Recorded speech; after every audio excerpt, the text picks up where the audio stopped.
Good afternoon and welcome to those of you just joining us. We're excited to have you with us today. As you get started and situated, just take a minute to use the Zoom rename feature to add your name and organization. Change your name, click on participants at the top of the Zoom window, hover your mouse over your name in the list that pops up and click rename.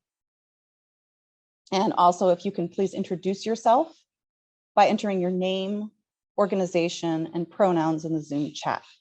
All right. So I'm going to kick us off and get us officially started. Good afternoon. Welcome. My name is Jessica Ripper. I'm a principal with Lazar Development Consultants, and we are working with SANDAG. We're so excited to have you join us today. Please, just one last time, for those of you who've been on for a few minutes, for those of you who are just joining, please make sure that you use the Zoom rename feature to add your name and organization. You can change your name by clicking on participants, by clicking on the participants button at the top of the Zoom window, hover your mouse over your name in the list that pops up and click rename. Additionally, as we get started, if you can enter your name, organization, and pronouns in the Zoom chat, we just like everyone to know who's here. Also, if you need live transcription during the event, you can click on live transcript at the bottom and go from there. And then we'll be using the Zoom Q&A today. So please add any questions you have during the event to the Q&A feature. We'll be responding to them both in Zoom and during dedicated Q&A segments throughout the event.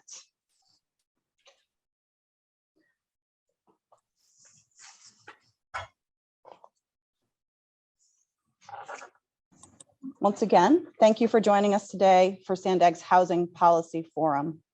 We will kick off today's event with a welcome from the Honorable Catherine Blakespeer, Mayor of Encinitas and Chair of the SANDAG Board of Directors. Mayor Blakespeer? Yes, well, thank you. This is really an exciting day. So I see that we have 94 participants, which is really great. So my name is Catherine Blakespeer, and it's my great honor to serve as the chair of the SANDAG Board of Directors. And I also serve as the mayor in the city of Encinitas. And I'm pleased to welcome everybody here today for what is the first ever SANDAG Housing Policy Forum. So we have an exciting agenda for you today, and I'm really looking forward to our discussion. So I will acknowledge that we have several elected officials that I've seen in the chat, as well as members of the SANDAG staff, and I want to thank everybody for being here from across our county interested in housing.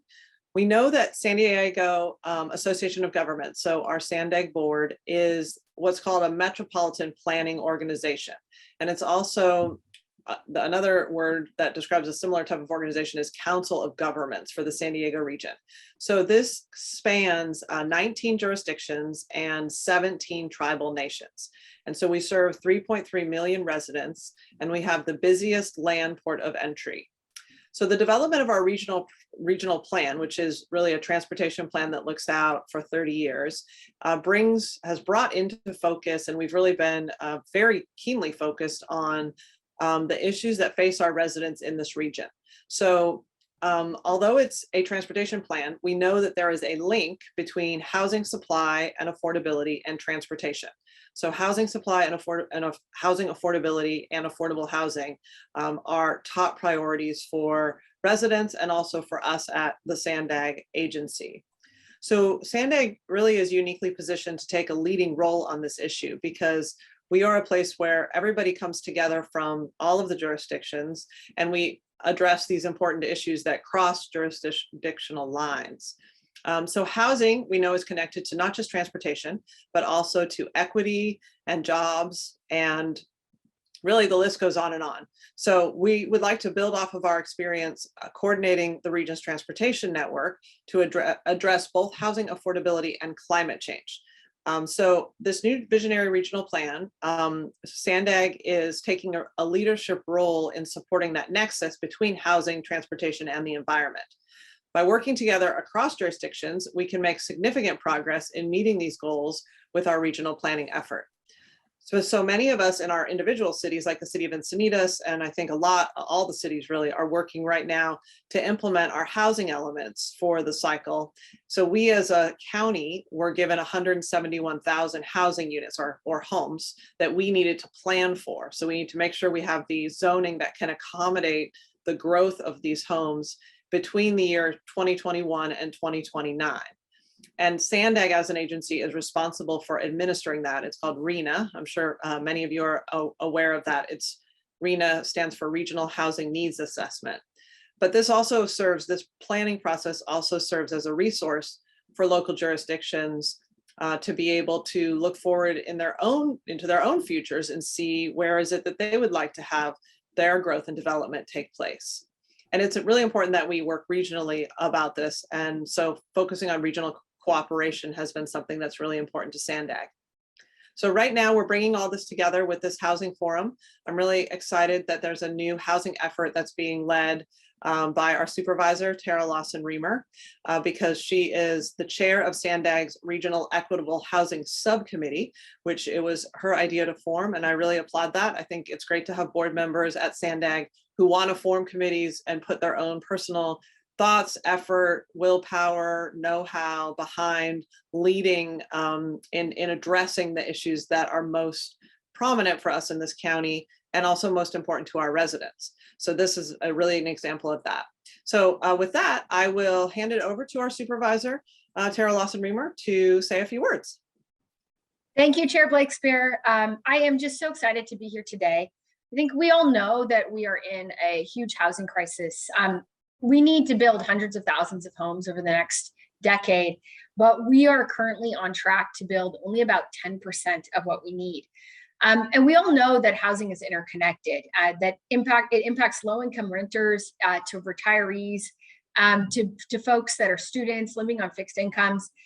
You know, we have people in our community or working class families that are locked out of home ownership. We have people in our community that are renters that are being priced out of their communities because they can't keep pace with rising rents. So it really impacts up and down the income ladder. And one of the things I think is really interesting when we look at the shape of our housing crisis, we have not enough, but we do have some mechanisms in place to try to spur the building and the provision of very low income housing and low income housing.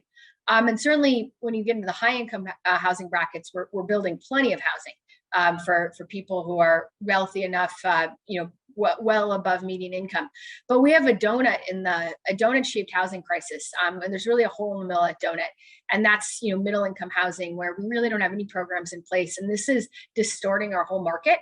And impacting folks at the low income side of the spectrum as well as middle income. People are being forced to move farther and farther away from their places of work in order to live in our region. Many of them ending up having to commute 1 hour, 2 hours every day for work.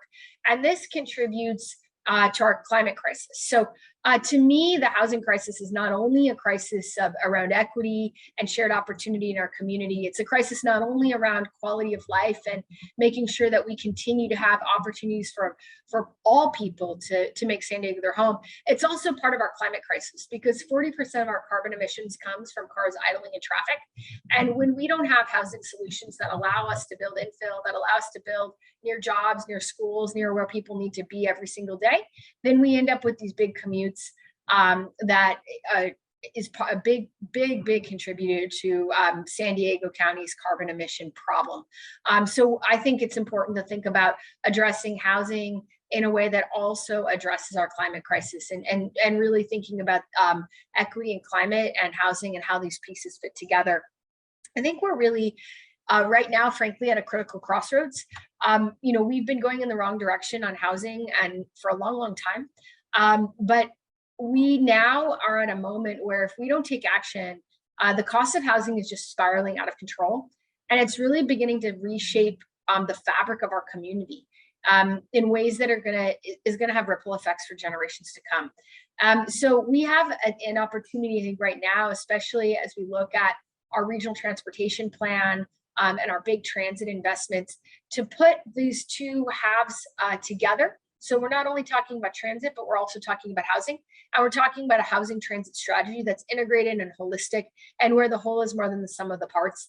And getting ahead of it, we should be looking at building housing in places where we're going to be building transit, so that we're really making sure that the ridership is there for these transit investments, but also that the transit is there for the ridership.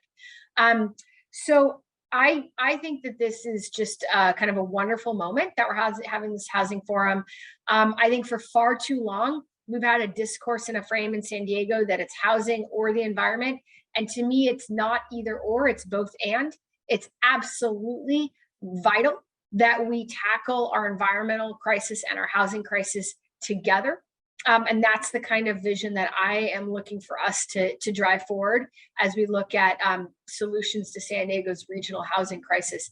And that's really why I started our regional housing subcommittee, so that we could take an integrated approach, because there's no question that addressing San Diego County's housing crisis is absolutely going to require an integrated strategy that's region-wide.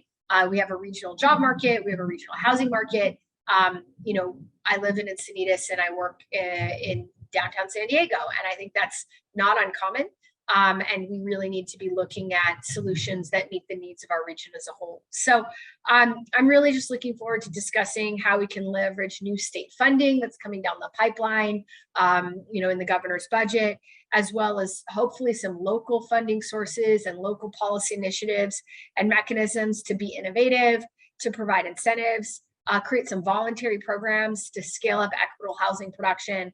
Honestly, if anyone wants to talk housing, I'm thinking about this all the time, and I'm really excited to be working as part of our housing subcommittee to bring some big ideas back to our board, so we can begin tackling this crisis head on at a county level. So thank you so much, and thank you for being here. Oh, and I think I have to pass the floor to Colleen. Colleen Clemenson, are you up? I'm sorry, you have to listen to me, not to Colleen. Oh no, I'm a support group behind Hassan. But she's here. I guess I will pass the floor to Hassan. Thank you. Thank you. Thank you. Thank you, Supervisor Lesar and Chair Blakespeer.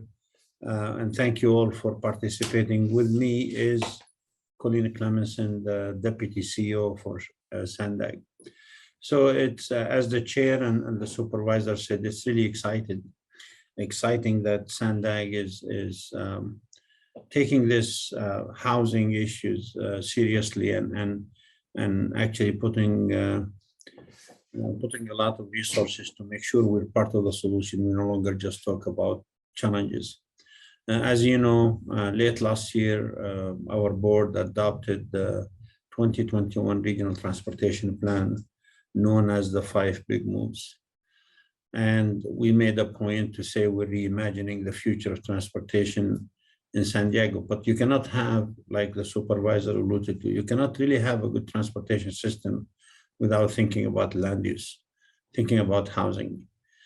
And you cannot also solve the housing problem by just saying to the public sector, go solve it. This is going to take public sector, private sector, nonprofit working together to do this.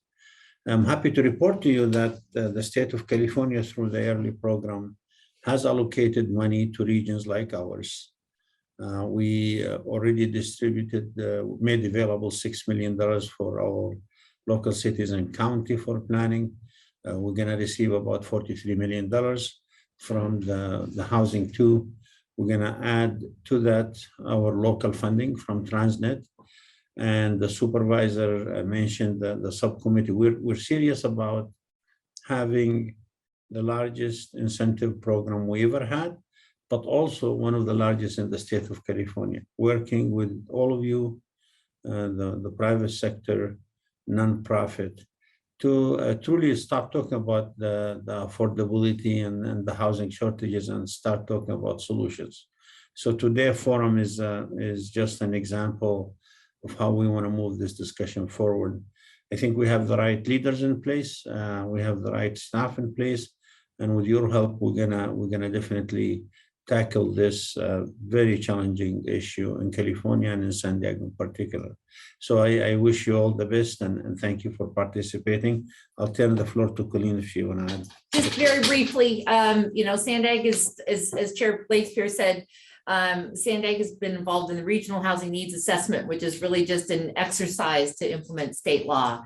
This is really putting housing at the forefront and making SANDAG in the region truly being a leader so that we can have affordable housing in this region once and for all. I think we've got the resources and the people and the team to make this happen. And I'm excited to be a part of that and truly excited that we have the leadership we have in place to take this to the next level. So much hard work ahead of us, but this is just the beginning.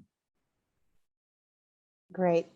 Well, thank you so much. I just wanted to say thank you to Chair Blakespeer, to Supervisor Lawson-Remer, and Executive Director Ikrata, and Director Clemenson. Thank you so much for your remarks today. As I said at the top of the meeting, my name is Jessica Ripper. I'm a principal at Lazar Development Consultants, and I'm going to be walking you through what to expect from today's event.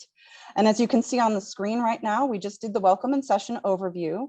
I'm going to be turning it over to Jennifer Lazar, our CEO, in just a moment to talk through the state housing legislation, trends, and budget activity. Then we're going to have a deep dive on the housing bills and forecast for 2022, followed by a Q&A, and that'll be moderated by Mayor Alejandra Sotelo Solis from National City, featuring both Craig Edelman and Helmi Hisarek from Lazar Development, who are the key leads for our housing team.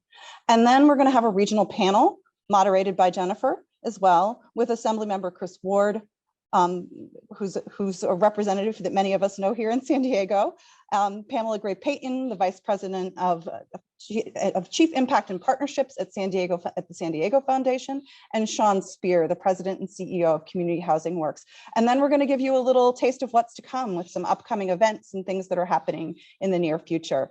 So that's pretty much where we are today. And right now we're going to do a quick poll. So we're just going to get warmed up a little bit. So basically, we want to ask you to do a quick poll to see the professional and lived experience of those of you joining us today for this rundown on federal and state legislation and funding. All right. So the question is, which sector do you identify with? And I'm watching things coming with lots of folks who are elected officials and government agency staff, fair number of community-based organizations. And then we also have some representatives from like housing development and finance, as well as housing, transit, climate, and environment. And then the business and private sector, and as well as a few who represent other areas. So thank you so much for that. I'll leave it up for just a quick second. And then with that, I'd love to turn it over to Jennifer Lazar, President and founding CEO of Lazar Development Consultants, to lead us in a rundown of state housing legislation trends and budget activity. Jennifer? Good afternoon, everybody. So glad you're all here. Normally I would say another lovely sunny day in San Diego, but actually I want to say a lovely rainy day in San Diego. I'm always so grateful when we get the rain. So I'm going to give an overview of state housing legislation. And then with Craig and Helmi later, we're really going to cover 6 years of legislation. And I say that to frame that we have done a tremendous amount of thinking and shifting in California from 2017 to 2022, largely framed by, I think, 3 events: coming out of the Great Recession and recognition there of a pent-up housing market where we didn't build, labor shortages because of that major shift, and then moving into pre-COVID with the killing of George Floyd and the rise of the Black Matters movement to a national prominence. It had been around, but not to the degree that we all really understood and embraced the changes we needed to make in this country to address structural racism. And then now coming through a really 3rd significant shift, which is the pandemic, and beginning to think about what will life look like after the pandemic in terms of how we live and how we work and how we commute. So I want to frame that because I'm going to give a sort of a time-based analysis of legislation. And Jessica, are you turning my slides for me? There you go. Great, thank you. I'll just say next when I'm ready. So in this country and also internationally, as the housing crisis really hit after the recession, we've had it for a long time, but it really became much more pronounced. And there are a couple of critical pieces of writing that informed our early thinking. The first was that McKinsey Global Institute wrote a report on the global housing crisis and what that looked like as cities urbanized and as we failed to build what we need. We then brought that report into California and wrote a similar report here, and then shifted to what I think is a third phase in our thinking, which is balancing physical and social needs. So in the beginning, back in 2014, 2015, we were really focused clearly on production, land use, zoning, innovation, and construction techniques. By about 2016, we'd begun to have some more social thoughts around housing in our thought leadership. And so the California report began to talk more about access, making sure that people have access to housing, access to good opportunities. By 2017, really, when the CASA process started in San Francisco, which was a 19-month regional convening of leadership, there were a lot more voices at the table, including residents, community activists, developers, philanthropists, banking, government. And through that process in January 2019, the CASA Compact was produced, which produced a 15-year emergency policy package and 10 specific bill recommendations, which the governor signed many into law. That same year in San Diego, actually when CASA launched, we also launched the Housing Policy Leadership Academy. And Jessica's going to talk at the end of our session today about the upcoming academies here in San Diego again. Thanks, Jessica. So I want to talk about how our thinking has shifted again before we get into legislation. So the CASA process produced what we call the 3 Ps: produce housing for all, preserve vulnerable housing, and protect tenants. As we have moved through time from 2019 through again, our basically national awareness about structural racism and wealth inequality due to a lot of incredible books and movies that have been written, our thinking has really evolved. And so we now have added in our firm 2 more Ps, which are promoting equity and inclusion and climate sustainability, and bring that as the foundation to all the work that we do. And also really thinking about residents and communities and our need to prevent displacement as we encounter gentrification due to the housing shortage. So we talk about the 3 Ps on the bottom: produce, preserve, and protect, as very much sort of physical components of the housing crisis. And we talk about promoting equity and inclusion and preventing displacement more as the social parts of the housing crisis, focused on people and communities. Next. So again, we are really in a critical moment of shifting in our thinking as we feel our way through the pandemic, and as we're informed by the pre-pandemic shifts in our consciousness. So where we are right now is thinking about how we reimagine how we live in a COVID transformed world, and also thinking about housing as a path toward restorative justice in our planning work, in our financing systems, and in what we build and for whom we build and how we provide access to housing. So we're really, again, thinking about, are we going to commute or not? Can we live in one community and work in another? What does it mean for the parts of the workforce that have to be place-based related to their work? And how does that impact communities as the business climate shifts and as businesses shift where they sometimes headquarters?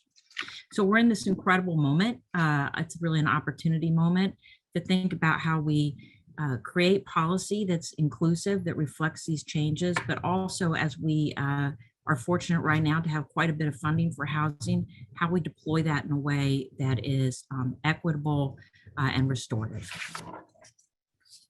So I want to turn to the California budget. I'm going to talk a little bit about the current budget and a little bit more about the budget that's being proposed right now. So we're in a 2-year legislative cycle. This is the 2nd year, and that's significant in terms of the budget as well. So in the first year, which is the budget that we are currently using, the 2021-22 budget, there were a lot of big initiatives, and as we go into the following budget and the end of this legislative cycle, you're going to see more add-ons to the budget. And then when we get through the election cycle at the end this year, you'll probably see another wave of big initiatives. So the budget for 2021-22 had a lot of money for housing and homelessness, $22 billion.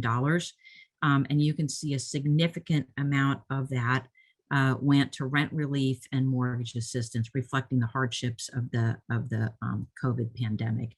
And this budget was called the California Comeback Plan, really reflecting our need to address the economic impacts of COVID.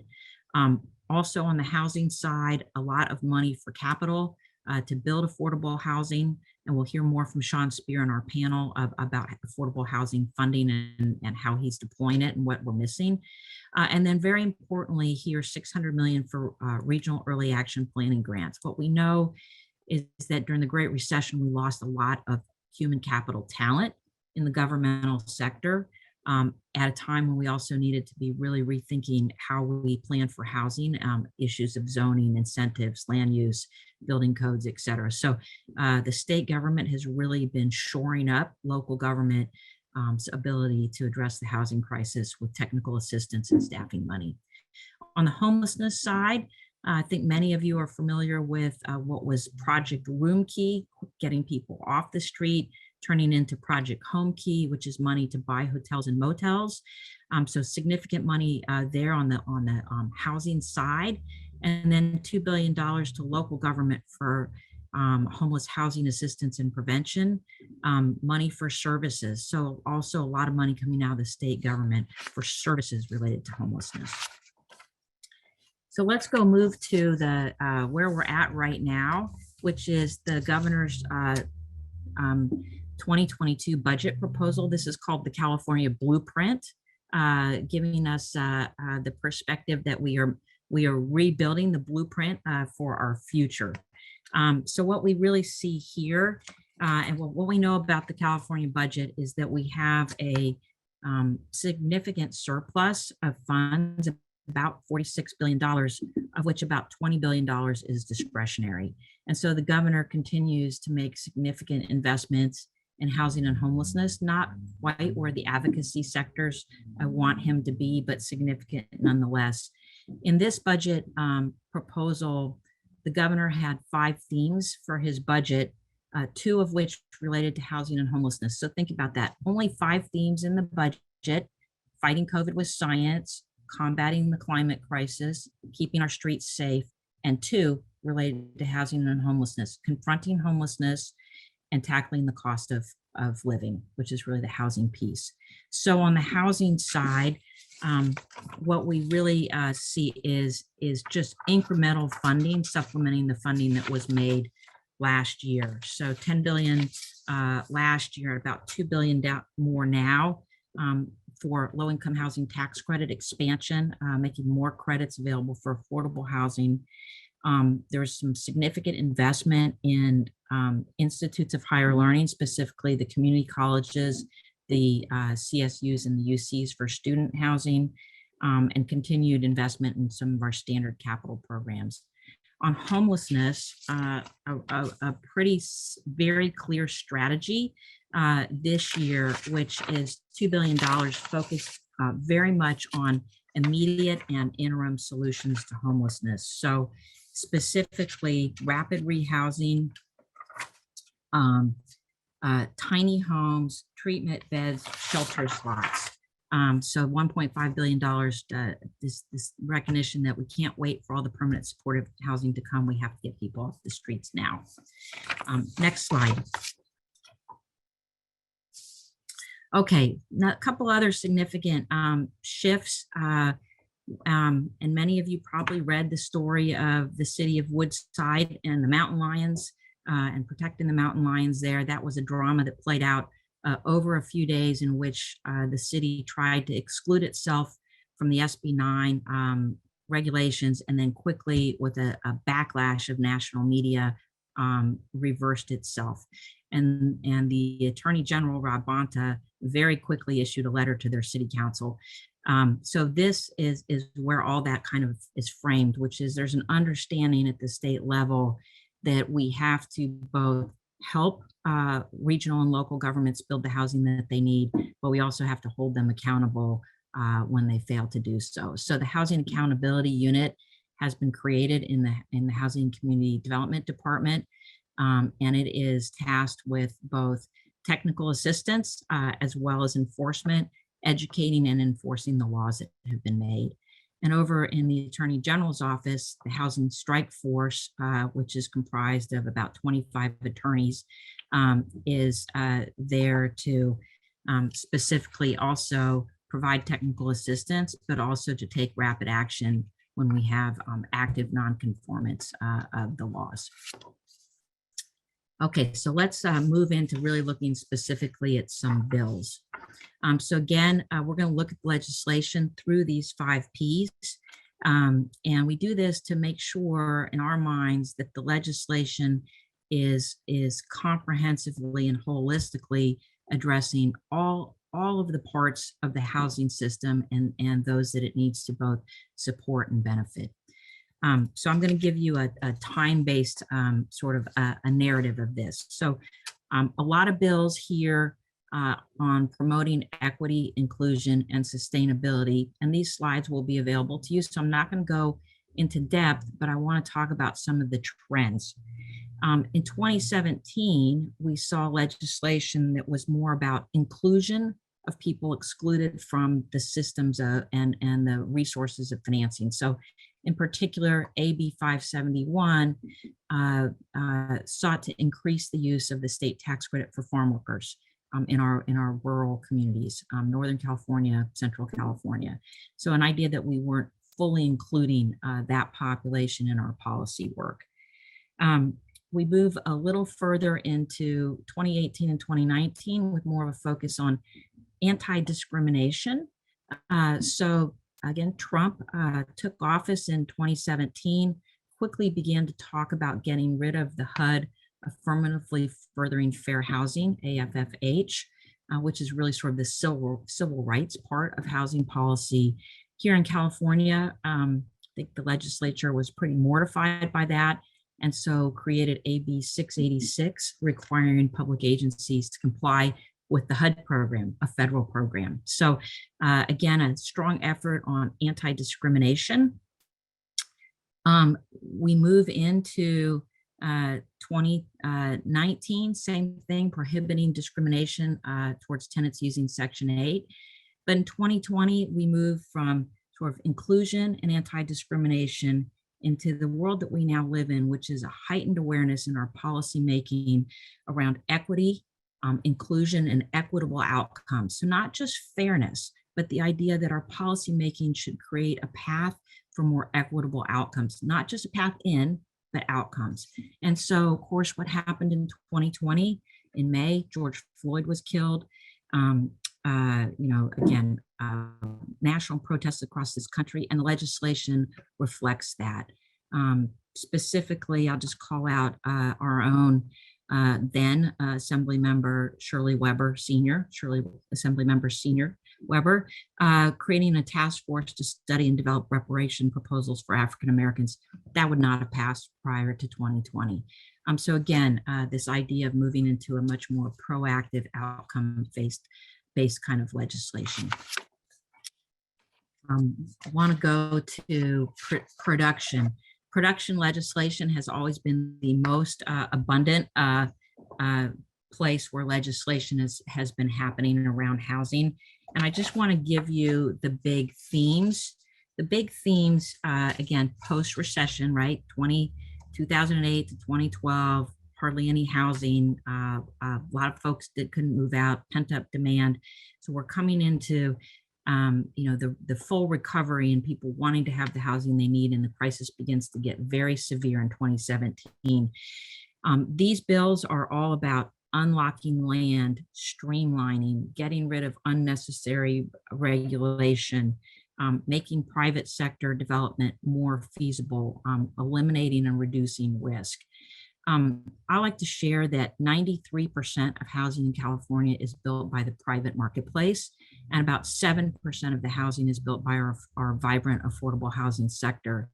So when you think about production, we really have to figure out how to make private sector housing work. And as Supervisor Lawson Reamer said, across the state, we have been underbuilding for the middle market.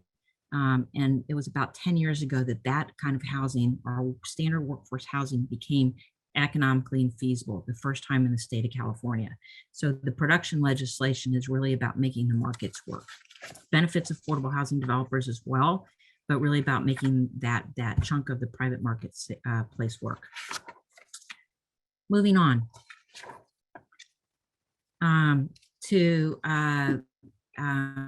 again, just want to spotlight 2020 because again,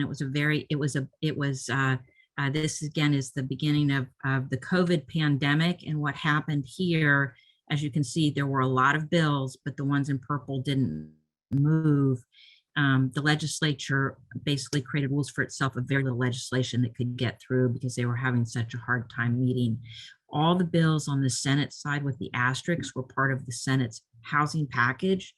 They're priority bills, and you can see that most of them, they were unable to move. But a couple significant bills, again, this idea of streamlining, reducing risk, Senator Wiener's 288, exempting specific public and active transit projects from CEQA. There have been about 17 CEQA bills passed in the last few years. And on the Assembly side, a very notable bill, AB 725, Assembly Member Buffy Wicks, who's now head of the Assembly Housing Committee, requiring localities to zone at least 25% of their moderate income RENA allocation as multifamily zoning rather than single family. So again, a real pickup on the need to build in the moderate income space. Also, a great bill for our affordable housing sector, AB 1851, allowing religious institutions to eliminate parking without replacement if building affordable housing. Really important area of partnership has been the affordable housing sectors and religious institutions teaming together to produce housing. Okay, I want to move to preserving vulnerable housing. This is always very little legislation here, unfortunately, but when we think about preservation, it's really about preserving the housing stock that we have, what we would traditionally call B and C quality housing stock. Or older stock may not have the same level of amenities as new housing, but actually often has larger units and is lower density and provides a home to our working and lower middle income populations. So really important that we don't lose it, that we have no net loss, even as we plan to increase density. Probably most important in this bill or in this package is SB 330, particularly for all the government folks here, establishing that as we streamline development, we can't also reduce housing capacity. It's rooted in the housing element law now that we can't downzone, and when we change, if we use a housing element site for another use, we have to replace that site. So not only protecting the housing we have, but protecting the zoning for the units that we have. And then I just want to go to the last category, which is really around preventing displacement. Again, not a lot of legislation here, but you're going to see more as we have a heightened awareness of how to balance changing neighborhoods and gentrification without causing displacement. Two really important bills, AB 1885 is actually kind of an equity bill. which means that when families go through bankruptcy, that up to $300,000 is now protected in home equity. So the ability for a family experiencing hardship not to lose absolutely everything in a bankruptcy. And also really important, SB 1079 by Nancy Skinner. This is a bill that really modified the foreclosure auction process. So you couldn't have mass foreclosure of single family homes. Every single home had to goes up one by one. And this is to try and prevent the large corporations from buying up our single family stock and really making it an incredible investment commodity. And last but not least at all, and very important during COVID, and you can see by the bills in 2020, the need to protect tenants and small landlords. So actually starting with 2019, which came out of the CASA process, and an understanding of how impacted tenants were in the San Francisco Bay Area, whose crisis is even worse than ours, was setting a maximum percentage for rent increases until 2030 in the Bay Area. This idea that the Bay Area wanted to get a handle on its housing crisis and needed a little time to protect tenants from the amount of displacement that was happening. And as we move into 2020 and the beginning of the COVID pandemic, this very important bill, AB 3088 by David Chu, which is really the first of the many actions taken around a moratorium on evictions.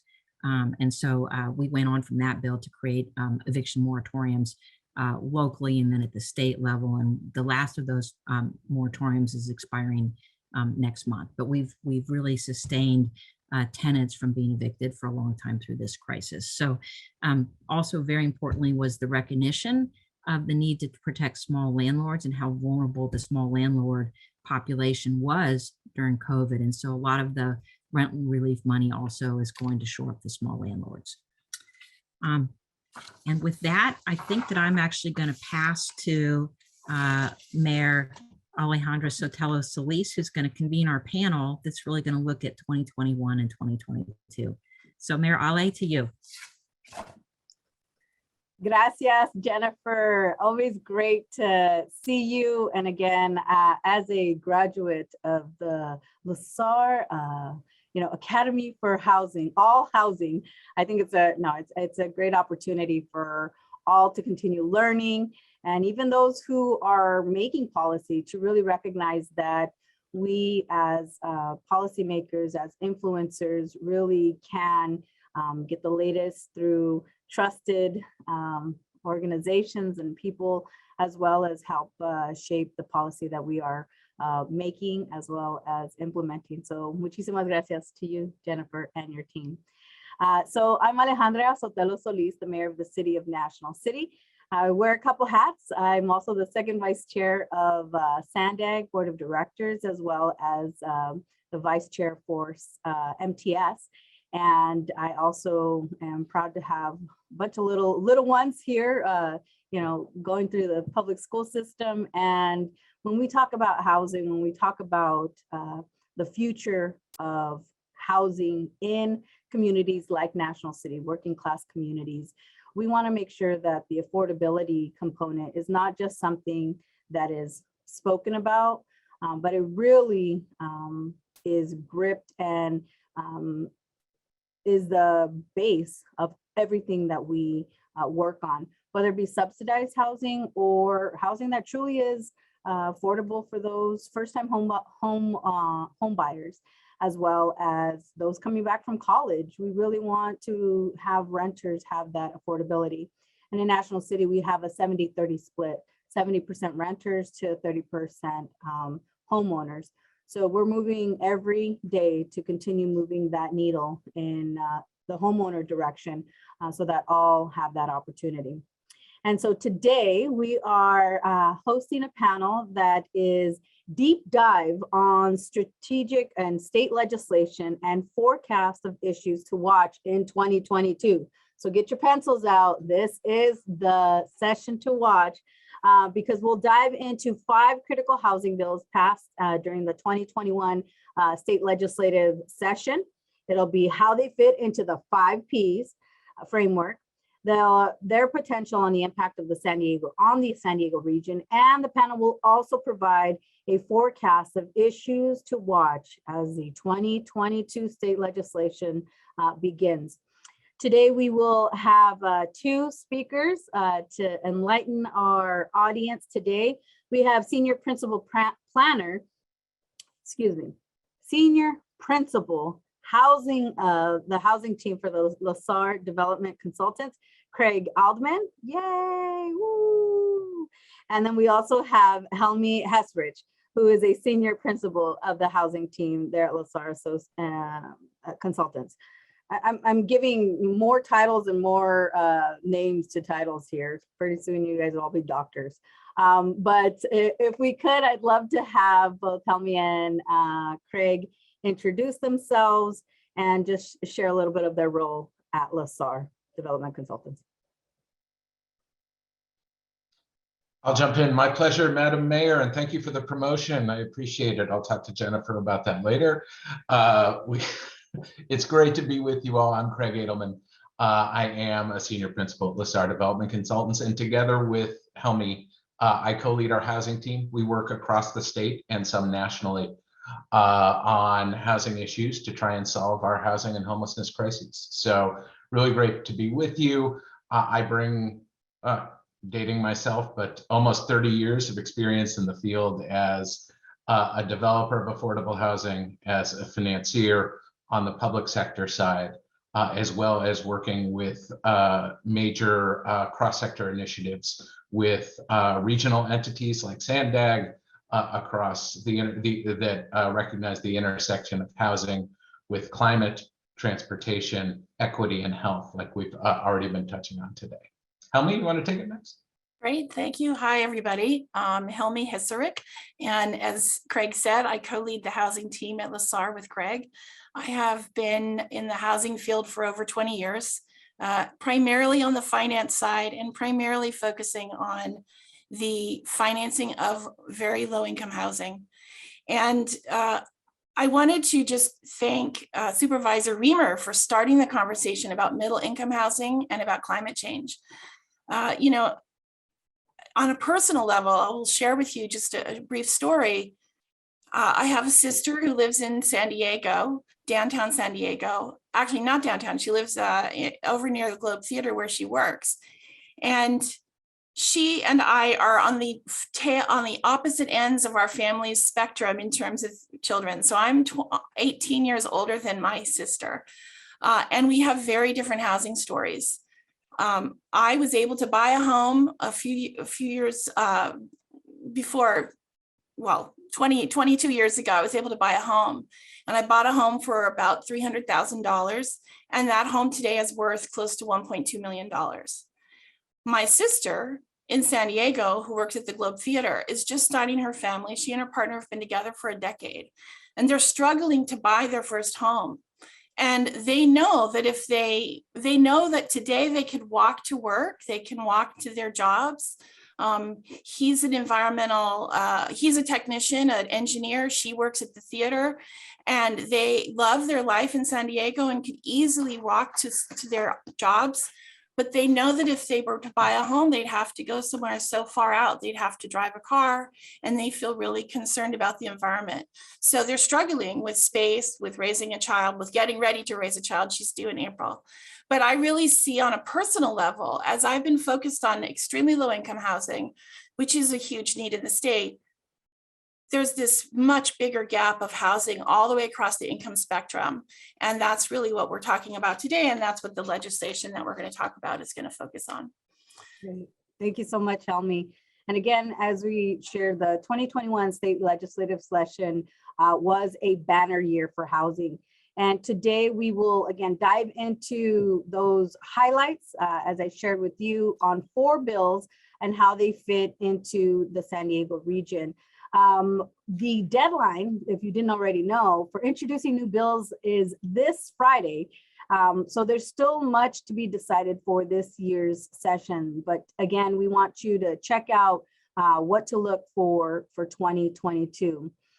In national cities, some of the issues that we've discussed, again, as Jennifer mentioned, it's housing and revitalization without gentrification. We want housing that is affordable for all. We want to take into account, again, the $41,000 a year income family that has to work 2 and 3 jobs.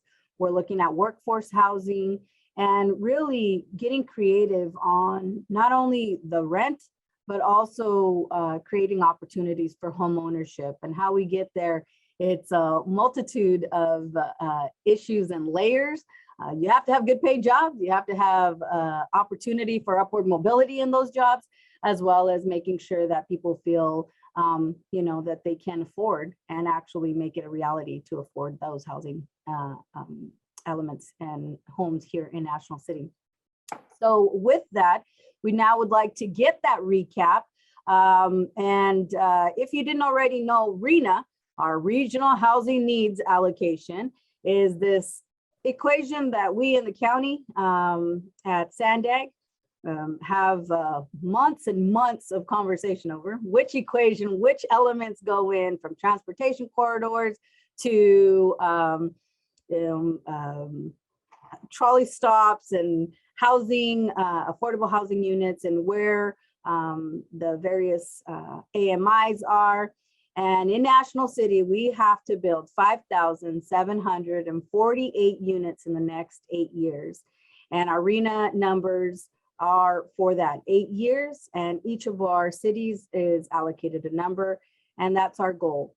And I know that at SANDAG, it is a priority to make sure that we as a board, and also too as a quasi-government agency, help us identify resources to get to building those homes. And I think that is essential for our audiences. It's important, yes, to have those numbers, but it's really how we get there and the willingness to get there. We have to say yes. We have to think outside the box. And that's why it's really important to hear about these pieces of legislation that are going to help you. Sometimes that push to get to where we need. And you have to be okay to say yes. And if it's not right now, it's how can we get the ball rolling to get to that point. So we'll start off with Helmi. Take some time to outline some of the key bills that are focused on housing production from last year's legislative session. Great, thank you. I'm going to start with talking about Senate Bill 8. Senate Bill 8 was signed in September of 2021. It was approved on a bipartisan vote, 30 to 3 in the Senate, 67 to 1 in the Assembly. And so it is really a bill that has tremendous bipartisan support across the state. What it is, SB 8 is an extension of what is called SB 330, or the Housing Crisis Act of 2019. So it's something that many of you probably are familiar with, SB 330. SB 330 was a response to the need to dramatically increase housing across the state. In 2015, the Legislative Analyst's Office said that there was a 3 million units deficit of housing in California.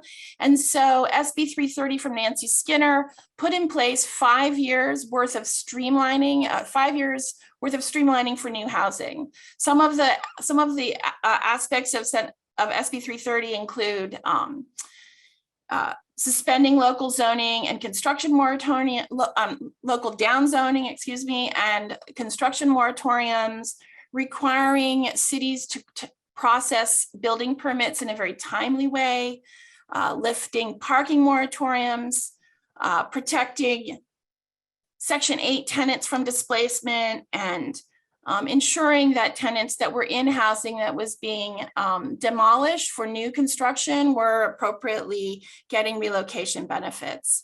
SB 8, the most important thing about it is that it actually just extends the timeline of SB 330. So SB 330 was going to sunset in January of 2025, and SB 8 now extends the timeline for all of those streamlining efforts to 2030.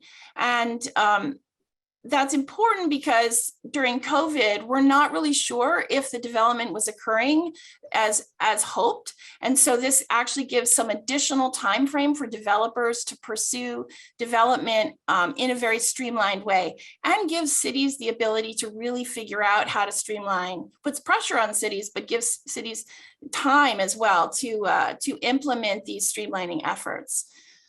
So I think, you know, the big takeaway is that it is extending the time of SB 330.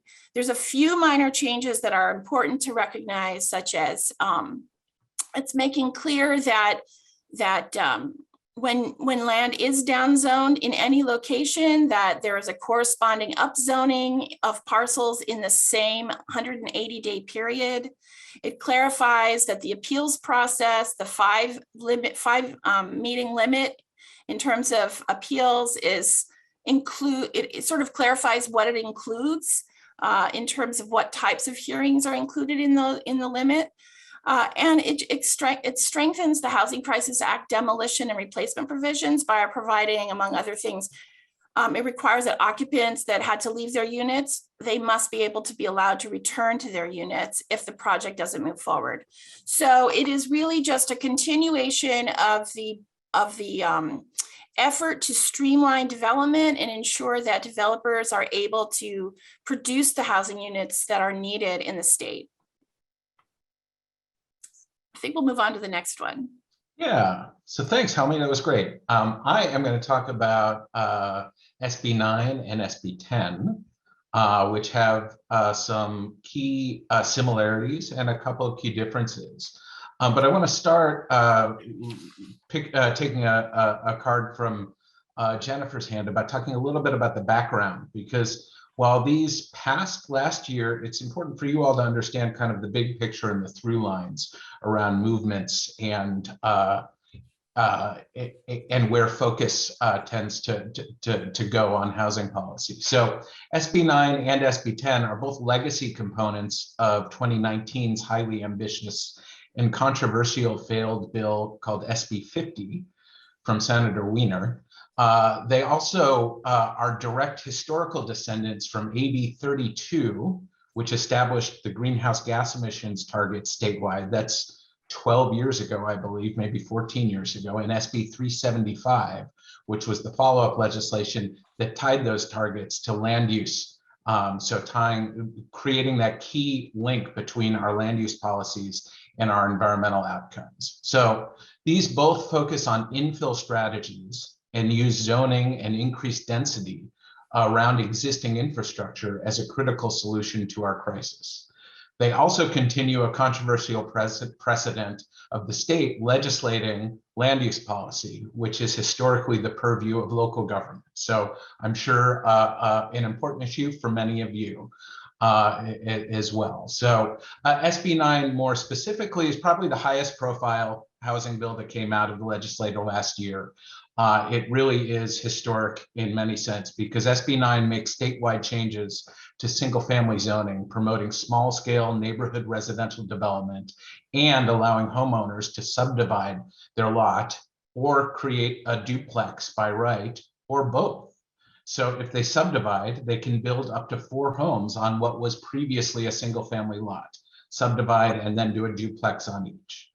Any new housing created must meet certain requirements, including local setback and design standards, anti-displacement measures, historic preservation, and anti-speculation.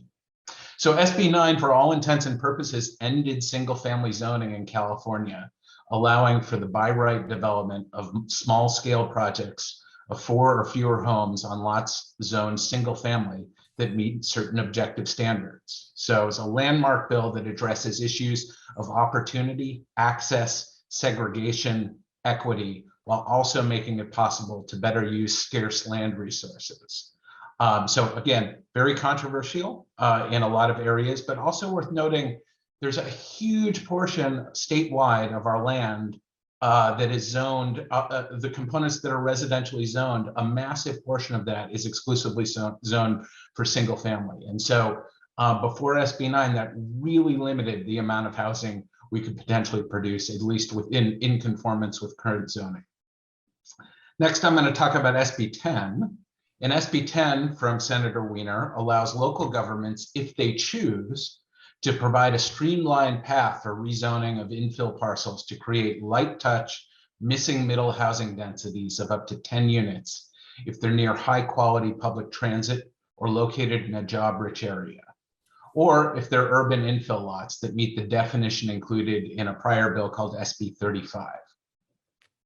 Like SB9, this bill seeks solutions to better use single-family zoned land and provide more lower density opportunities throughout communities and near good schools and other amenities. But unlike SB9 or SB 50 before it, this bill requires separate and proactive action by local government agencies. So this doesn't force anything upon locals, but it does provide new opportunities of flexibility and streamlining in the process of creating these spaces. Next, I'm going to talk about AB 787 by Senator Gabriel. And so this is different. This bill's a little different. This doesn't go to land use policy so much. This bill responds to several agencies that have developed a new model to provide housing that is affordable to moderate income households.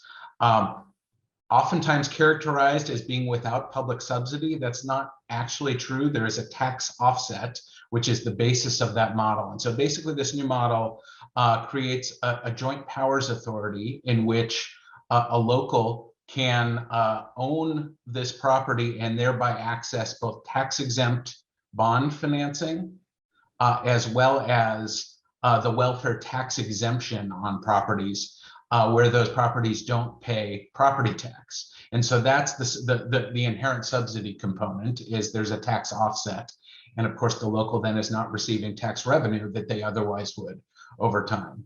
But AB 787 allows a local jurisdiction to count moderate income housing units created when a market rate development is purchased, and the units are restricted to persons and families earning between 80% and 120% of area median income, as meeting up to 25% of their moderate income housing goal from RHNA in their housing element. And so this explicitly ties meeting a segment of RHNA requirements with this new mechanism, this new financing structure.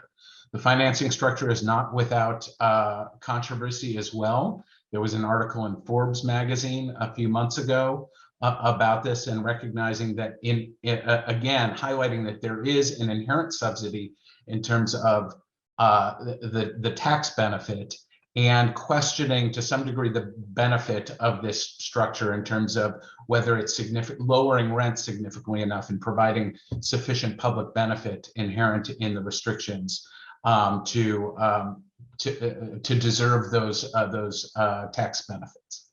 Helmi, back to you. Thanks, Craig. You know, I wanted to just make one quick comment about SB9. I happen to live next door to a triplex that was built in 1921, and I've been curious to know how that happened, how that came about.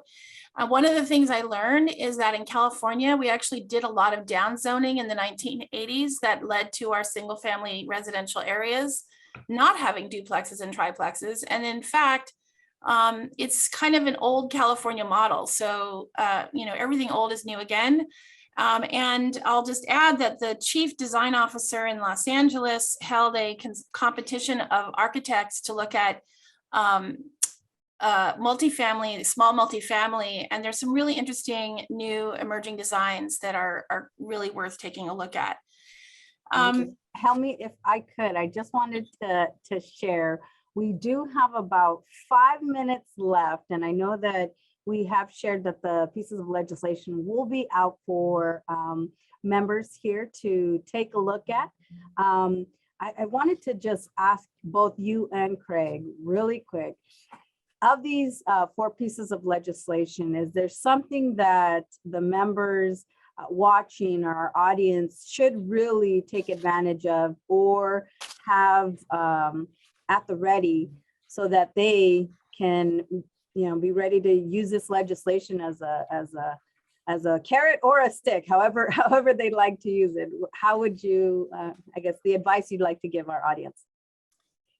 I'd like to respond. There's actually one piece of legislation that I was going to talk about and haven't, and I can talk about it really briefly in response to your question. It's SB, I think it's 679 or AB 679. If we can move to that one, yeah, the Kamlager bill.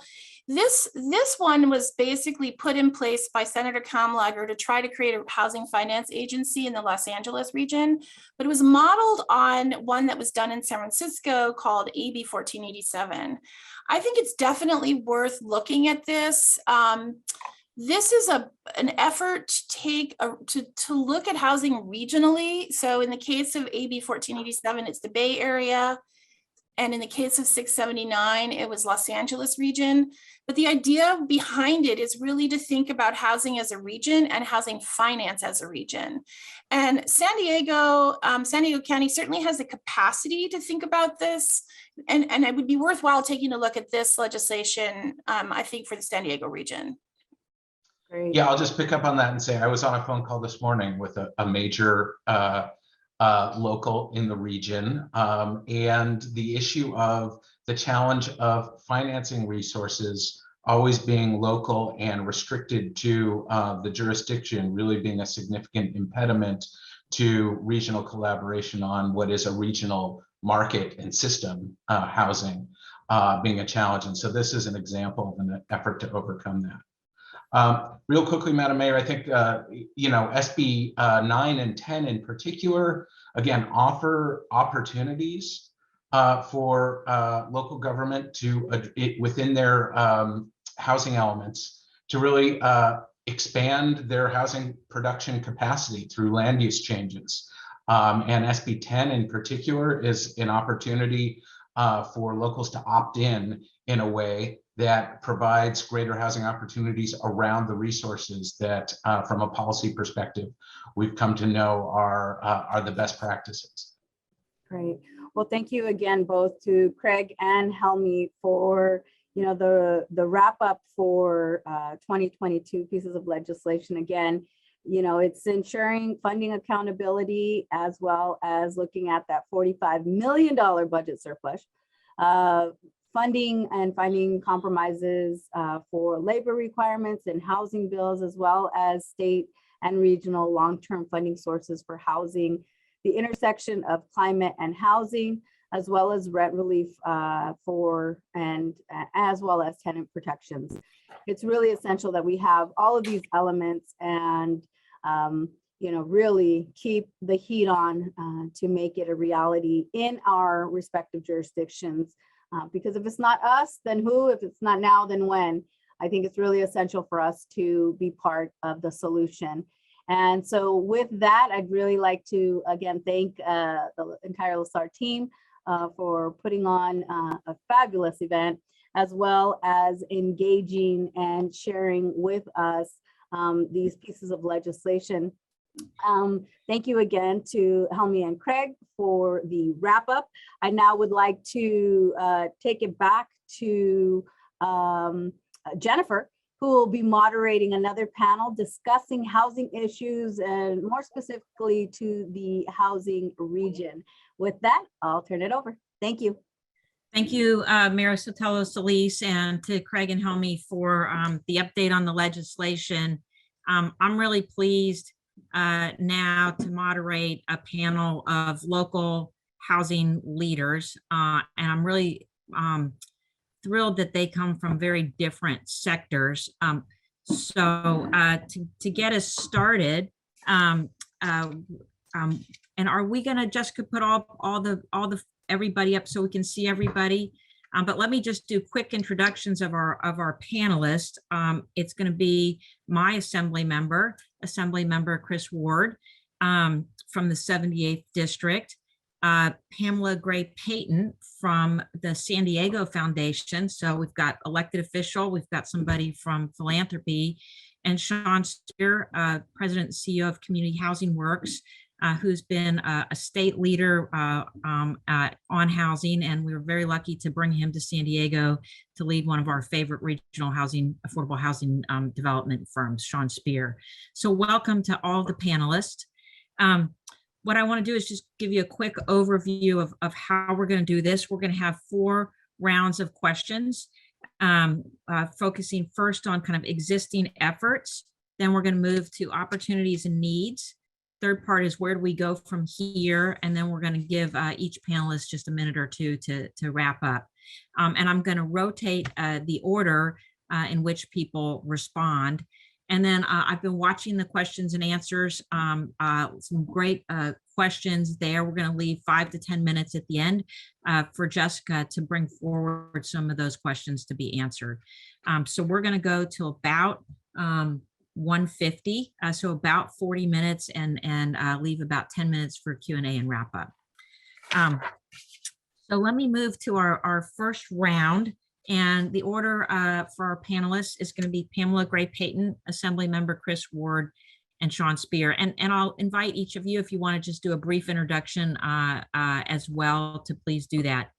So first question is, please share one thing that excites you and one thing that really concerns you about what is happening around San Diego, around housing in San Diego today. Pamela, to you. Well, first of all, good afternoon, Jennifer, and thank you for inviting me to participate. I want to set the record straight. First of all, I am by no means a housing expert.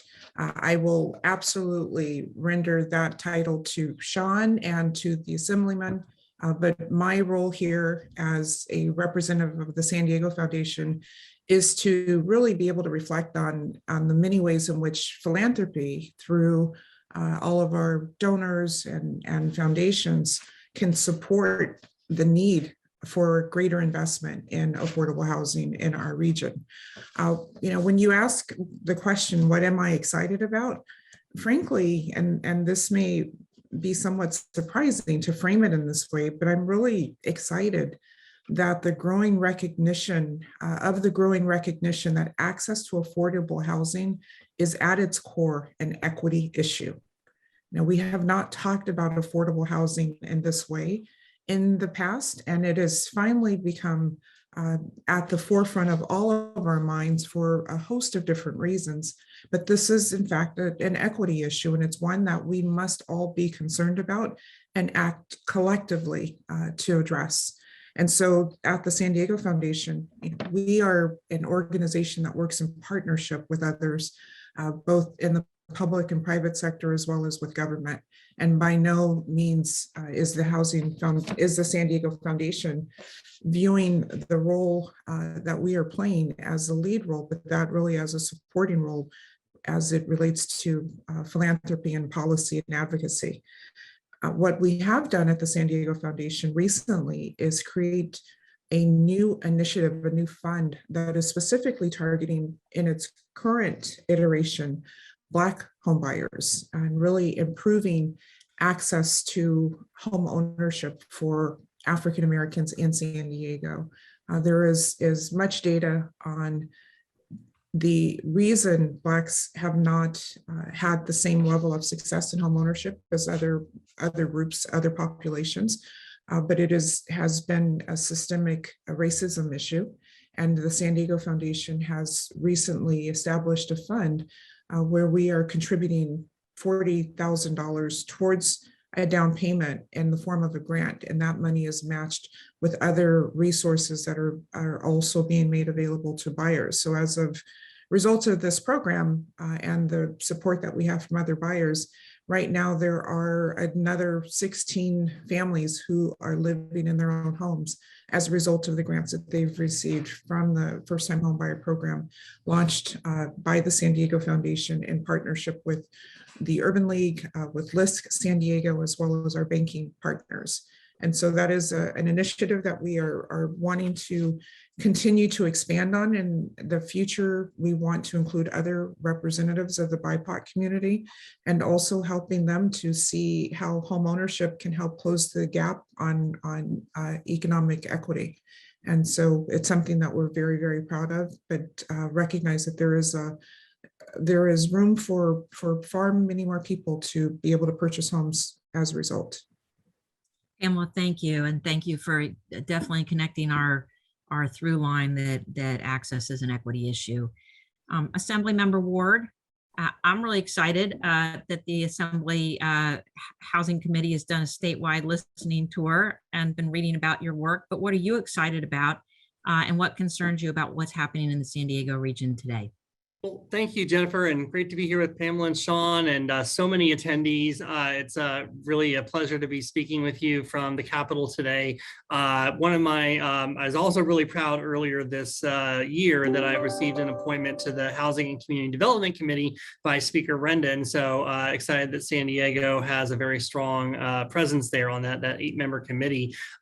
We also had a new chair as well that is a lot more, I think, interested in promoting very strong housing policy goals, and then of course working with our counterparts on the budget committee as well to make sure that we are prioritizing subsidy and other housing related dollars when we get to the budget conversations.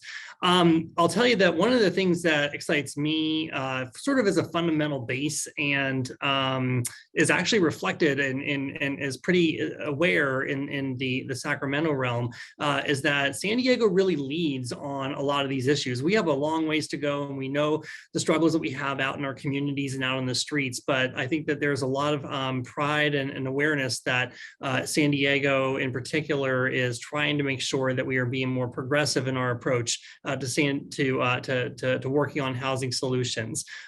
We know that the increased funding that the legislature has appropriated starting really in 2018, but particularly last year, and what we are going to see coming up in this year in our budget conversation is reflective of the need that we have out on the ground. It doesn't get us to 100% of meeting that need, but is in comparison with health and transportation and so many other priority issue areas that we deal with at the state, housing and resolving homelessness is going to continue to be an important priority. We are excited that our density bonus laws are starting to work. And then, I just recently, about a year ago, rolled off of my time on the San Diego City Council, and some of the work that we had done there in establishing alternative pipelines around complete communities, and is in part helping for some of the uptick that we're seeing in new permits. But I remain concerned that within the broader San Diego region, we're really currently only building about 10% of the housing that's needed. So we know we have a long ways to go. And with all the coverage that you just did in the previous panel of some of the policy work that is intended to really help stoke, I think, additional production goals, we've got to make sure that those that production is both, I know we're going to get into equity conversations, but that we're seeing that the fruits of that labor really employed across the region and not just really siloed into certain areas. And then we're also thinking about growth patterns in a sustainable way that's going to be able to help meet our climate objectives at the same time. So we've got, a lot in motion, certainly some nuggets of things to celebrate and really amplify and build upon. And then we have other areas that we need to dig in a little bit deeper and try to unlock some of the constraints that are hurting our community from actually producing the housing that's necessary. Thank you, Assembly Member. And let's move to Sean Speer, again, affordable housing developer. Sean, what are you excited about in terms of what's happening in the San Diego region today? And what are some of the things that concern you as you look into the future?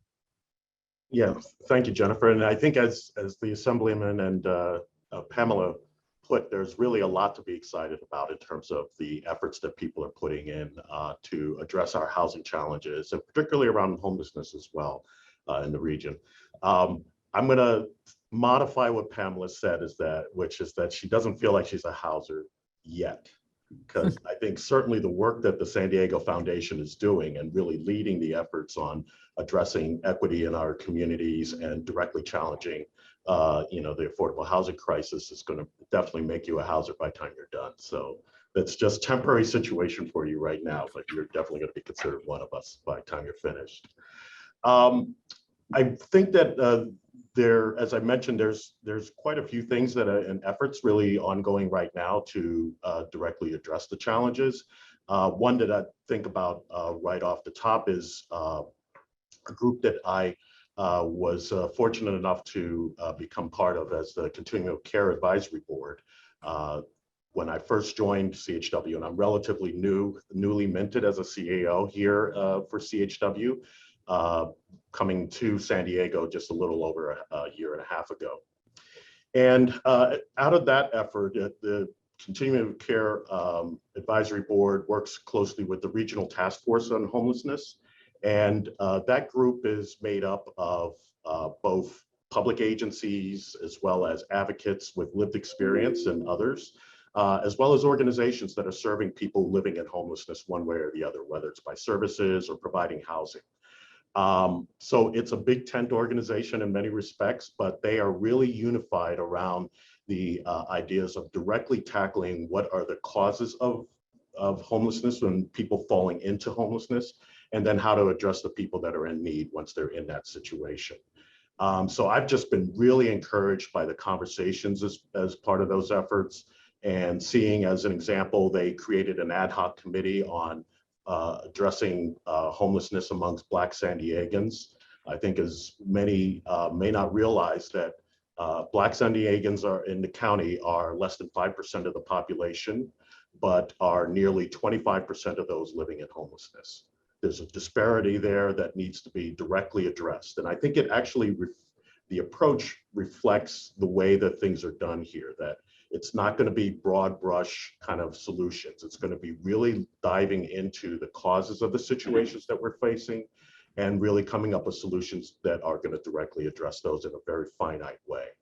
So I'm really encouraged by the conversations that come out of that, as well as other regional groups that are being convened around addressing the housing challenges. And really SANDAG's work is another clear example of that. Sean, thank you. And let me add to what you shared actually about Pamela, which is I'm a former board member of the San Diego Foundation, and I got to meet with Pamela and Mark, the CEO, the other day to prep for this panel. And Pamela, as I shared with you and Mark, one of the things I'm really excited about is in the region is that the San Diego Foundation has actually leaned in to systems change. It's a testament to Mark's leadership, to yours.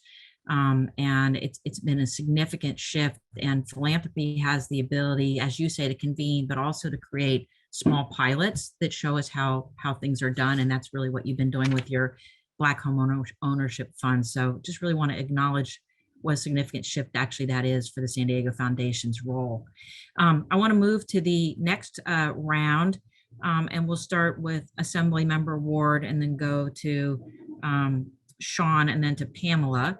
The question here is, and we've been touching on this, but what do we need to do to fully realize an equitable approach to housing in the San Diego region? What are those steps that we need to take to be more equitable in our approach and to realize equitable outcomes?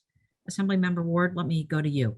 Well, Jennifer, I think, we know from the state perspective, when we're investing in our housing dollars, we have to prioritize effective low-income housing projects, as well as making sure that we're working on middle-income housing solutions as well. I think you touched earlier about during your overview the size of the budget, but also the size of the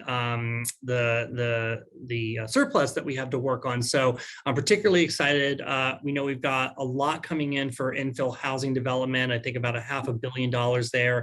Additional funds for the Affordable Housing and Sustainable Communities Program, making sure that we are utilizing excess state sites or other public properties, and what we can do with maybe existing commercial buildings that we would want to have adaptively reused. Within affordable housing, we've got, of course, another $500 million for tax credit to be able to support the building of that rental. That's something I've heard from our affordable housing developers very strongly. That is, it also leads into a bigger challenge, though, that to make sure that a lot of these investments are ones that are ongoing. Of course, those that we rely on to help us produce a lot of this housing plan years ahead of time for a variety of reasons. And the certainty of a lot of these funds, doesn't always come from just 1 year allotments, but how are we going to make sure that we're sustaining some of this prioritization for years to come? In the areas of equity, we want to make sure that we are, we can use existing metrics around certain communities, zip codes, opportunity zones, to really double check that that the funds are going appropriately across the board. But we also have, of course, through RENA and the different categories of production, the need to make sure that we are getting better at meeting those extremely low income, and middle income housing goals. We know we're doing fairly well with the market rate and the luxury units, but how do we make sure that to every extent we can through subsidy, but also through creative partnerships, that we're able to produce more and where average Californians are needing the need met the most. So I think our individual cities, really continuing to monitor and dive a little deeper within their housing elements and where are some of their individual policies, or from a regional strategy, where are we looking at, things that are both producing but also failing to produce units within those sort of income areas are going to be important, so that across the economic spectrum, we are actually starting to realize some of that equitable approach. The last thing that I'll say is, these issues of equity and where housing is built, not warehousing, that we are looking at intentional combination of connecting our housing and our jobs and the different livability aspects of our communities, that we can't only build in certain areas and put all the housing over here when all of our jobs for many of those individuals are located over there, right? We've got to make sure that we are not further complicating and inducing other challenges that we have for really good quality of life. And so the equity component needs to really make sure that housing is really being lifted up across the region, and particularly with a focus and a direction that is close to job centers. Thank you, Assembly Member Sean. Again, to our question of, what do we need to do to have an equitable approach and equitable outcomes? And I wonder if you might also just, as a key user of funding, the governor and the legislature have been doing a lot of one-time funding, right, and short funding on homelessness. But to the Assembly member's point, what is it as an affordable housing developer you also need for sort of long-term sustainability to bring forth this kind of change? Yeah, no, I think it really underlines many of the points that Assemblymember Ward mentioned, which is the notion of providing resources and providing tools for localities to be able to meet their housing challenges, and to make sure to do it in a comprehensive manner. That you have different layers of housing, whether it's low income serving, moderate income, the quote unquote missing middle, or other resources, and being able to expedite those housing resources across the board in communities. To me, I always look at it as, how do we get folks in a very general sense, and particularly local leaders, to really see that housing development, in particular the creation of new units, is really, it can be part of your economic development strategy. That when you think about it, for every $1 million spent on a housing development deal, that's typically, there was a study that was done several years ago by the state that talked about this, that for every $1 million invested in new affordable housing development, that's 33 temporary jobs and 10.6 permanent jobs that come out of that. You also look at it in terms of, for that same $1 million, you're also generating an additional $700,000 worth of economic activity. That's your architects, that's your financiers, that's your surveyors, that's all the people that go into doing and creating that new affordable housing resource. So there's a multiplier effect to housing itself. But there's also responsibility to make sure that economic development is felt across the board and is felt in an equitable way, particularly for populations and groups that have traditionally been disenfranchised from opportunity along those lines, particularly in the development industry. So that becomes, in my mind, a situation where you want to make sure that where fair housing, as an example, tries to encourage development of new affordable housing in highest resource areas, which makes absolute sense in terms of a policy perspective. You know, those people that are then able to live in a higher resourced area have better access to schools, better access to parks, better access to health. But at the same time, if you have the pendulum swing a little too far, you may end up not providing kind of the catalytic development opportunities that disadvantaged communities really need to provide jobs right in the neighborhood, to also make sure that there's economic benefit for the businesses in that neighborhood to be able to benefit from that new housing creation. So I think in that last regard, it's really valuable for us to make sure that we do what we can to have the economic engine that is housing development get shared across a wide variety of communities. Sean, thank you. And you know, what I really hear you sharing and is a lot of considerations about place and their different strategies to housing in different places, and also a recognition that housing is an economic engine, but making sure that those downstream benefits that all the people that participate in the making of it, in addition to the residents, are those benefits are shared equitably. Pamela, let me go to you just to wrap up on this question. From your perspective at the foundation, what do you all talk about as things we need to do to realize that equitable approach to housing here? Thank you, Jennifer. Thank you very much. And I really just want to echo what I've already heard from our other two panelists. We see the same thing and are asking ourselves, how do we address those very issues?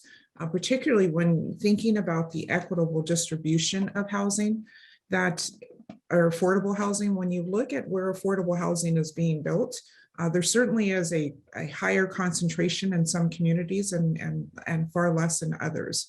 And those areas are often not where jobs are. So we, in prepping for this call, we talked about the growth of, and just really the overwhelming growth of affordable housing in the Chula Vista area and housing in general in Chula Vista, particularly in the Eastlake area. And yet there are few jobs in the Eastlake area. So what does that constitute? It means that more people are having to get on the highways and travel long distances to jobs. And that creates other issues, including, you know, the concerns that we have about our environment. And so when we think about the challenge in front of us and what do we need to do to realize an equitable approach, we really need to bring more people to the table to talk about these issues and to develop solutions that are really taking into consideration where people want to live, where are the jobs, and, you know, have access to those jobs as well. We've been working on an initiative to bring more teachers to San Diego, particularly teachers of color. And the reason we think this is important, there is a lot of data that speaks to the impact that a teacher who looks like the student, with whom the student can see him or herself, how that influences them. In San Diego, our student body in K through 12, roughly 66% of our students are students of color. Yet roughly 33% of our teachers in San Diego schools across the county are teachers of color. And we have a very hard time recruiting those teachers to San Diego because they can't afford to live here.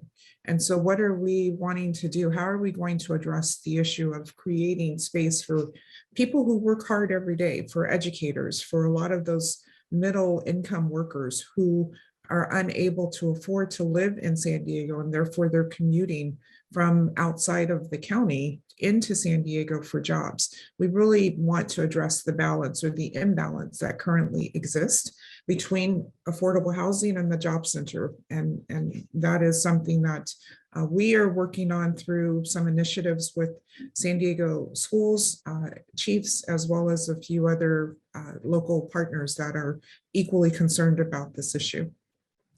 Thank you. You know, I want to go to our final round, and this can be a shorter round because I want to make sure we have plenty of time for questions. But last round is really about barriers, opportunities, and how SANDAG can help us move beyond our barriers to see some of the opportunities here. And we're really grateful that SANDAG has actually embraced moving into a regional leadership position on housing and helping us to think not only locally, but regionally. Pamela, let me start actually with you again, and then we'll go to Sean and we'll wrap up with Assembly Member Ward. But thinking about opportunities and barriers and how SANDAG can help move us forward. What are your thoughts? I really believe, and have heard some of this in the discussion previously, but we've got to be innovative in our approach to resolving this affordable housing issue. You and I have talked about having access on campuses for college students. What can we do there? How can we tap into statewide resources to create more space for student housing, more space for families, you name it. The needs are so great. So what are we going to do about it? Well, when we think here in San Diego, we're really looking at an equitable distribution, looking at different models like land trust models, which are very successful in some regions that have been or recently been discussed here in San Diego, looking at different ways to make investments in property. The foundation has even entertained recently some impact investing strategies where we're putting money into affordable housing projects with the expectation that let's get these things built. We'll recover our money eventually, but more importantly, we're getting the units built so that people can begin to move into those units. So I really would love to see us being more innovative across the region and approaching this from a standpoint that what we've been doing isn't working. So what is it that we need to try that's different, that is going to create the opportunity and the space that we need?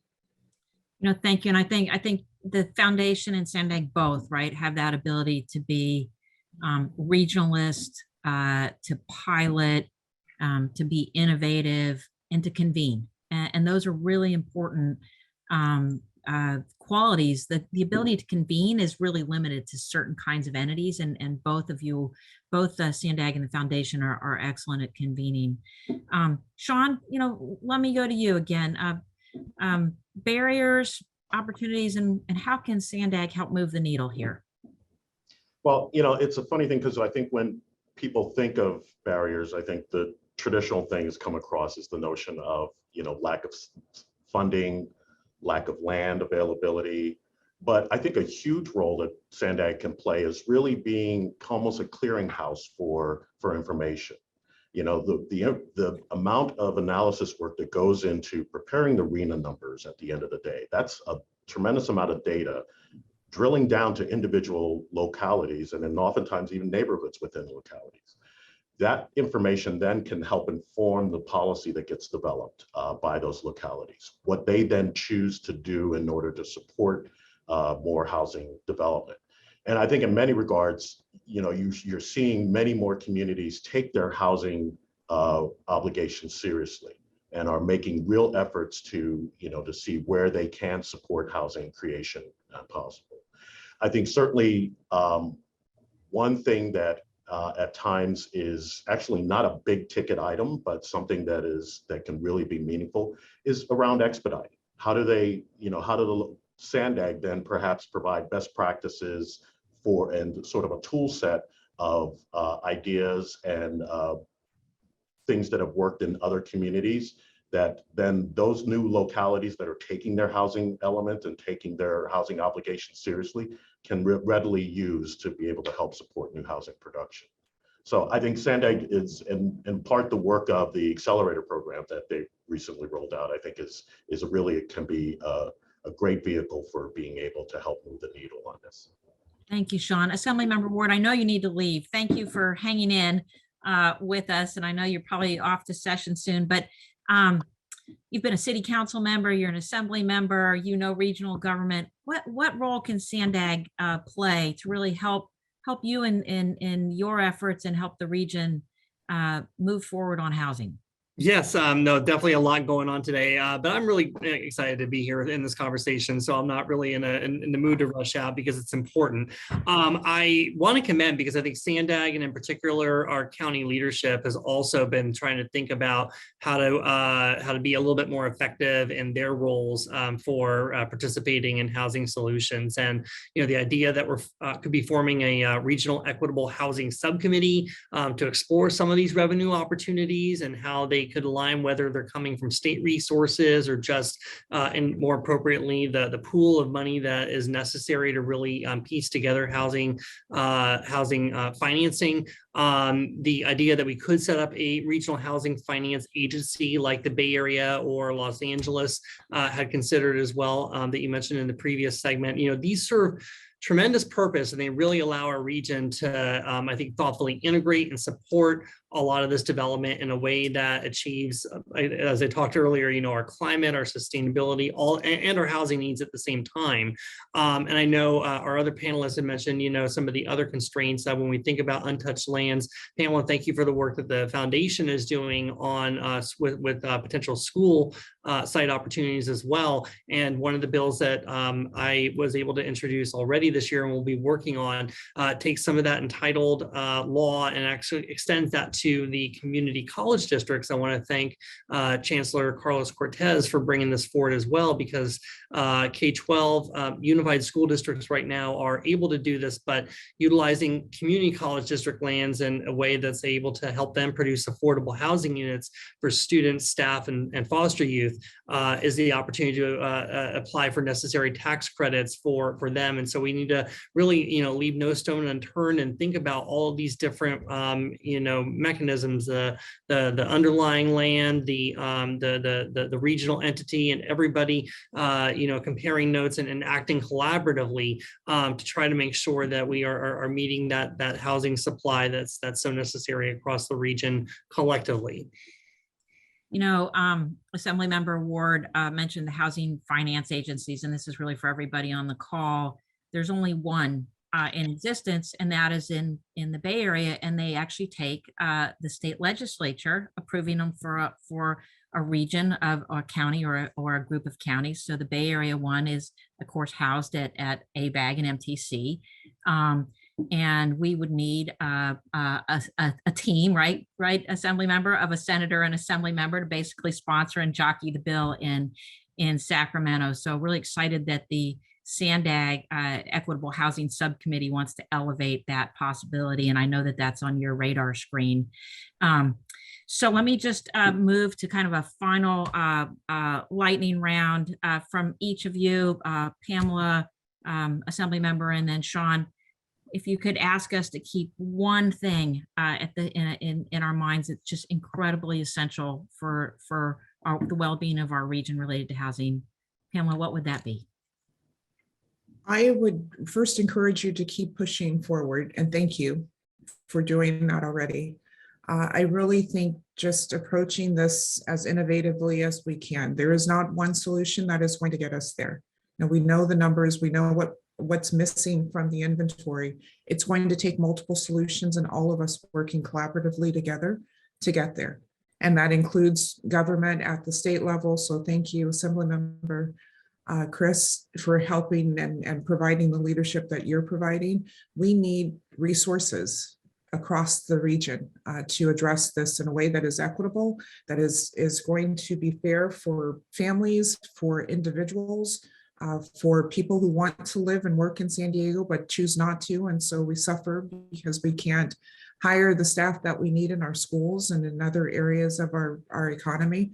So when we think about what we can continue to do and push forward, it's really being as creative as we can and bringing as many table and partners to that discussion, each having an equal space to occupy and to contribute their feedback and their ideas. Pamela, thank you. Sean, what's essential that we hold in our trust as we think about housing? Well, I'm really glad that both Assemblymember Ward and others pointed to the example of the housing finance agency that's up in the Bay Area. I think it's ideas like that that can really transform what we're able to do on the housing front. You know, it's a funny thing. I'm reminded for about 15 years ago, Helmy was the deputy mayor in the city of LA at the time, and I was at the housing department there. And she and I were at a grand opening, and we're sitting and waiting before, you know, the festivities were beginning. And we just started brainstorming, and I'm like, you know, we really need to have a housing finance agency in LA, like the one they have in New York. Now, New York's had a 40-year start or jumps, you know, ahead of us, but they're producing $1.5 billion in revenue for affordable housing every year. So that's even 50% more than what all of the redevelopment agencies in the whole state were providing for California before they went out of business, essentially. It can be a game changer. And I think I really applaud, you know, the thoughts that, you know, Assemblyman Ward and others have about possibly, you know, being able to push that forward on the state level. I think that would be a huge change for us here in San Diego. Definitely, I think as you've heard, you know, there's lots of opportunity for us to ramp up our housing production. I think I just would want to reiterate the opportunity that we want to make sure that all communities get to play a role in that and see the benefits of it. And I think you have situations where we in the development community can really partner with the electeds and partner with communities to figure out what's the best solution for their area, and then be able to go to a number of different resources to be able to get the funding and other resources that are needed to make that happen. So I think at the end of the day, there's lots of great ideas. I think SANDAG's convenings like this and others will be really helpful in fleshing out the best ones and then being able to implement them going forward. Sean, thank you. Assemblymember Ward, from you, what do you hope that is that we hold tightly as essential as we move forward? Well, I would say stay committed, stay determined to make sure that this is a prioritized issue. There's a lot that swirls around us, and I know that we all raise this and our community members raise this as a number one or sort of a co-number one priority. But I would say stay determined and you know, for all of the challenges on a single project or for a broader program or planning effort that we're trying to work on, when we run into some of those objections, and some of those might be real concerns and some of those, you know, might be a little bit of a distraction, you know, power through those and, you know, commit to, you know, keeping your eye on how to get to yes. And I think that, you know, if we can keep that same energy going, if we can, you know, be the arbiters of good conversation and good fact for all that we're trying to do to resolve homelessness, and the root issues are that they are without a home. And there are so many other things that we are trying to work on simultaneously, but, you know, we've got to make sure that we're continuing to put all the good messaging out there about why we're trying to accomplish, because when I see great new projects come up, particularly mixed income projects that are going up in our neighborhoods, I think it makes us proud, and the neighborhoods will be better off for them when all is said and done. Thank you. Let me just thank you all. Thank you all by saying that working our way through our housing crisis is a team activity. It's a multi-sector team activity. It's one of collaboration, of inclusivity, of all voices. And by having all of you here today representing very different sectors in San Diego, but the sectors that are all needed at the table, I think we're sort of trying to role model that out to show that it takes all parties here and all of the great ideas to move forward. So thank you to each of you, Pamela to you, and to Sean to you, and Assemblymember Ward to you for being with us today.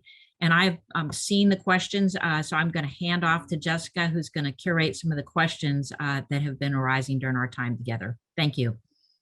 Great. So the first question, and Jennifer, I'll let you direct them to our guest speakers. The first question that came in is about home ownership and about why can't renters be given the opportunity to accrue equity in the housing they rent over a stretch of time? How can that be a way to help them develop credit as well as to assist in home ownership? I want to make sure, I think we have Sean and Pamela still with us. Is that right? Yep. And I might jump in and help answer some of these too, but Sean, can you take that question? Thoughts on how we help residents to realize equity like homeowners do? Mm-hmm. Well, you know, it's a process to get to be in the right situation to then be able to take that step. And, you know, what we find with our residents, as an example, we build housing, we operate it. We are serving close to 10,000 residents across the state, both primarily here in the county. But we also link up our resident services, and we do a fairly robust suite of services. Among them is financial stability and opportunity.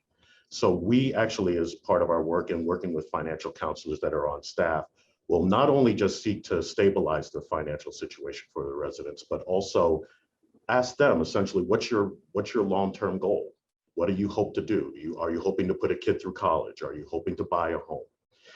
That begins really the process that we use to then help them get there. And so oftentimes it's a combination of not only just saving money, but making sure your credit's in the right position, that you're managing that, your budget well, that you can demonstrate that you are ready to take that step. It is those types of efforts, I think, that are ones that help get people ready, but we also need down payment assistance, other vehicles to help make sure that they can close the gap in terms of affordability. And I think that there's a critical need on both sides, both for opportunities to get ready for it, as well as make sure that there are resources available. Certainly being able to support discounted units within otherwise master plan communities, such as you might find with an inclusionary component, that could be sort of the grounds to get something started there. So the key to getting to helping renters accrue equity is really helping them get ready. Of course, it's having them have rents that they can afford right now, so they don't spend all their money on housing. Exactly. Jessica, go ahead. Next question. Sure. Given that the Climate Action Plan revolves around freezing the supply of developable land and upzoning it to accommodate more housing, owners of urban land essentially stand to profit considerably by sitting on the properties as they appreciate rather than releasing them into the market. And how can we address some of the policies that enable and reward land speculation? Pamela, I want to invite you if you want to jump into any of these. So let me do you want to take a stab at are you guys thinking at the foundation at all about land and land use as it relates to this? I can't say that we are, Jennifer. I Okay. will yield this one to you. Okay, Sean, why don't you go ahead and maybe I can tag on too. Yeah, I know that this is a very controversial thing, but there are some communities, and I think San Francisco may be one of them, that is considering a vacancy tax. Oakland, actually, yeah. Oakland, thank you. And so it's not only the notion of vacancy of units, but it is also vacant land that has also been thrown around as a possibility. That if you leave your land furlough and essentially are speculating on it, that you pay an according tax for that. Yep. I think I'm not necessarily advocating for that, so people won't shoot me.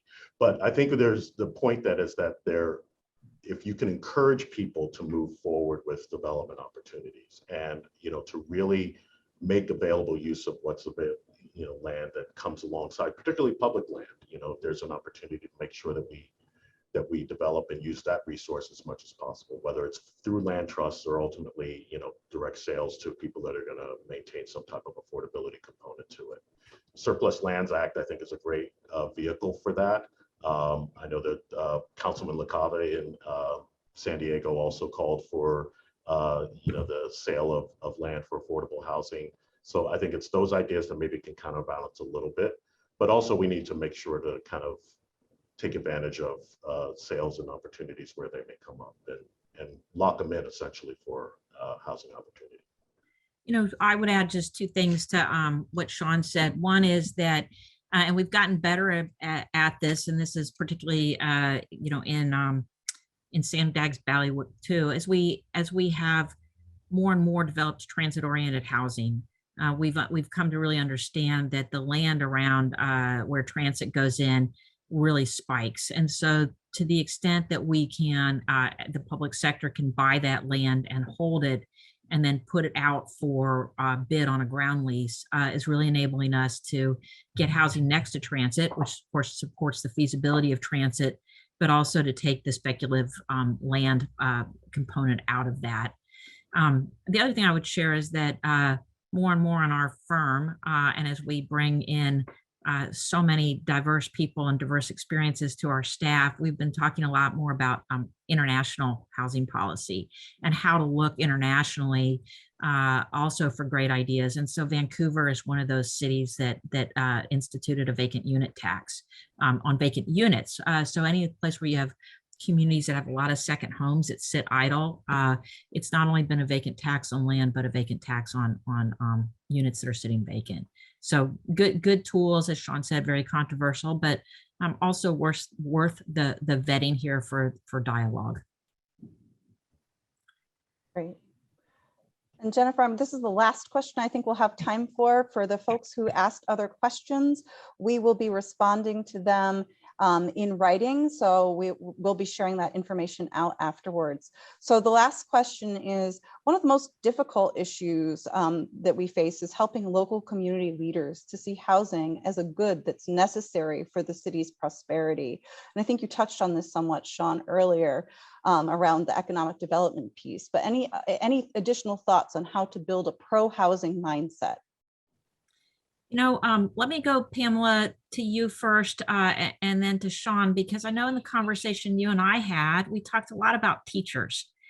So what are some of the messaging points that you are using these days to talk about housing that would resonate with local elected leaders? It's a great question. And the first thing that comes to mind for me is that there is what I would view as great progress in changing the mindsets here recently. As the last couple of years, these questions are being asked more frequently. This issue is coming up at various tables, whereas perhaps it wasn't happening 5 years ago or 10 years ago. Progress is not moving fast enough, undoubtedly. And so there is an urgent need for us to really pull together our resources and our best thinking around these issues now.